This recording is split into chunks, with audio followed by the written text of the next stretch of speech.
बहुल आवेशों के निकाय के कारण विद्युत क्षेत्र की तीव्रता का व्यंजक ज्ञात करना है। तो ये कैसे होगा?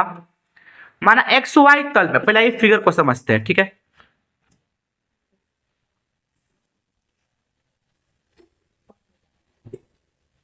फिगर को समझने का प्रयास कीजिएगा। ये एक्स वाई तल है, ये एक्स है, ये वाई तल है, ठीक है।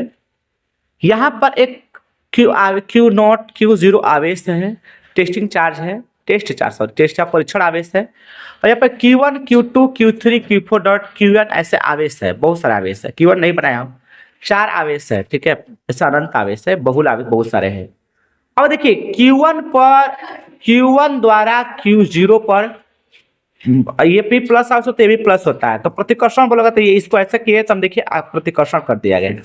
Q2 का ऐसे आया है तो ऊपर प्रतिकर्षण, Q3 पर भी ऐसे प्रतिकर्षण और Q4 पे प्रतिकर्षण। अब यहाँ पे देखेंगे ध्यान से, अब सभी पर प्रतिकर्षण बल कार्य कर रहा है। अब हम Q1 और Q2 Q3 Q4 का स्थिति सदिश निकाले कि मूल बिंदु से कहाँ है वो। Q1 की स्थिति R1 होगा, Q2 का स्थिति R2 होगा और Q3 का स्थिति R3 होगा और Q4 का स्थिति R4 होगा। Q1 का स्थिति सदिश हम लिखे रहिए तो Rn होगा। इसमें क्या है, आइए अब देखते हैं। बहुल आवेशों के निकाय कारण विद्युत क्षेत्र, एनसीईआरटी में विद्युत क्षेत्र का व्यंजक प्राप्त करने के लिए कहा है। अब इस अध्यारोपण के सिद्धांत से, तो इसमें अध्यारोपण विद्युत क्षेत्र की तीव्रता जब ज्ञात करेंगे तो अध्यारोपण के सिद्धांत का प्रयोग करना ही है, ठीक है।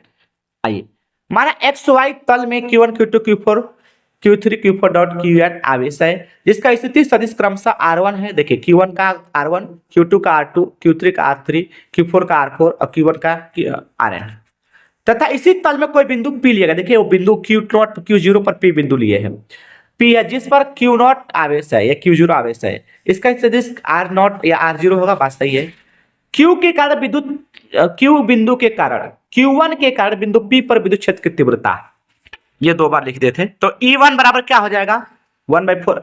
E1 छोड़िए पहले, E बराबर बताइए 1/4 पाई एप्सिलॉन 0 Q बटा R स्क्वायर होता है। आर कैप अलग चीज है क्योंकि आर कैप का परिमाण 1 होता है, मैग्नीट्यूड 1 होता है, तो उसको वैल्यू 1 लिखते हैं लेकिन परिमाण रहेगा तब। तो यहाँ पर ध्यान देंगे हम लोग कि E1 बराबर 1/4 पाई Q1 हो जाएगा। Q और 1 क्यों होगा क्योंकि Q1 आवेश के कारण, Q1 आवेश के कारण बिंदु P पर विद्युत क्षेत्र की तीव्रता, यानी बिंदु P वहां जो Q0 के पास है वहीं पर विद्युत क्षेत्र की तीव्रता ज्ञात करना है आपको। 1/4 पाई एप्सिलॉन 0 Q1 बटा R1P। 1P क्या है देखिए, मूल बिंदु से उसका सदिश यानी Q1 आवेश वो जो वहां पर है Q1 आवेश और P बिंदु पर जो बल लगाती है R1P लिखे हम, R1P कैप में। Q2 आवेश के Q2 के कारण बिंदु P पर विद्युत क्षेत्र की तीव्रता 1/4 पाई एप्सिलॉन 0 Q2 बटा R2P का होल स्क्वायर R2P कैप लिखे हैं, ठीक है। ये फॉर्मूला होता है Q। इसी तरह से पैटर्न बनाए, एक ही पैटर्न पर चलते आएंगे। Qn यहाँ पे 1 2 3 जो वहां लिखा है 4 लिखा है वहां पे R कर देना और क्या। अब यहाँ पर देख सकते हैं हम लोग कि अध्यारोपण के सिद्धांत के अनुसार, आपको पता है अध्यारोपण सिद्धांत बीजगणितियों का योग होता है ना, किसी बिंदु पर लगने वाले आवेशों का लगने वाले बल उनके बीजगणितीय योग। अब ये विद्युत क्षेत्र की तीव्रता में कैसे आप अध्यारोपण सिद्धांत लागू कर देंगे क्योंकि विद्युत की तीव्रता लगने से पहले वो बल लग रहा होगा, क्योंकि E बराबर F बटा Q होता है तो पहले बल होगा तब विद्युत क्षेत्र की तीव्रता होगा ना। तो यहाँ पर E बराबर देखिए E1 E2 E3 का योग होगा।